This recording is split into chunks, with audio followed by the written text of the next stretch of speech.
Ask मुफ्ती तारिक मसूद। मेरी 3 बेटियां हैं तो मेरा और मेरी बेटियों का मेरे शौहर की जायदाद में कितना हिस्सा होगा?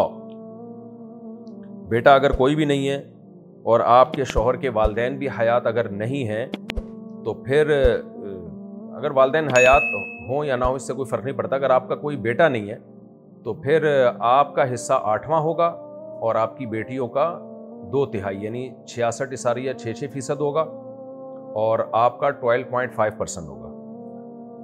बाकी जो बचेगा वो फिर रिश्तेदारों की तफसील बताएंगी तो बता सकता हूँ मैं कहाँ जाएगा, लेकिन आपका उसमें 12.5% और बेटियों का 66.6% होगा। लेकिन शौहर अभी ज़िंदा है तो फ़िलहाल ये बातें ना सोचें, उसको आराम से ज़िंदगी गुजारने दें।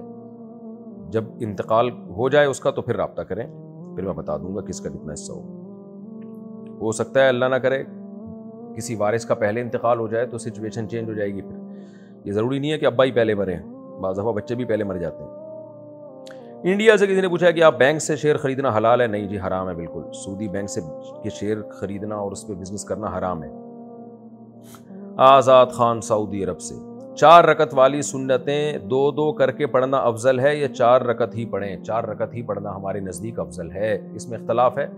हमारे नज़दीक 4 रकत करके पढ़ना अफजल है। दिन में रात की नमाजों में 2-2 रकत करके पढ़ना अफजल है। हयात साहब ने पूछा है क्या शौहर अपनी बीवी को या अपनी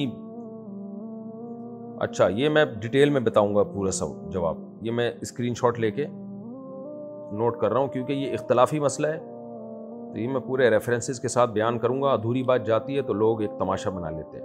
ये मैंने आपका मसला जो है ना, ये शौहर बीवी को गुस्ल देना या बीवी शौहर को गुस्ल देना, ये मसला पूछा है इन्होंने, तो ये मैंने नोट कर लिया है।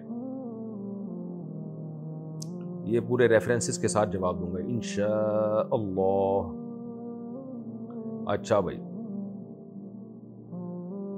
क्या औरत एतकाफ में बैठ सकती है और अगर इसके दरमियान हैज़ आ जाए तो क्या करना चाहिए? औरत घर में एतकाफ करे और हैज़ आ गया तो एतकाफ टूट गया उसका, तोड़ दे, बाद में 1 दिन की क़ज़ा करे।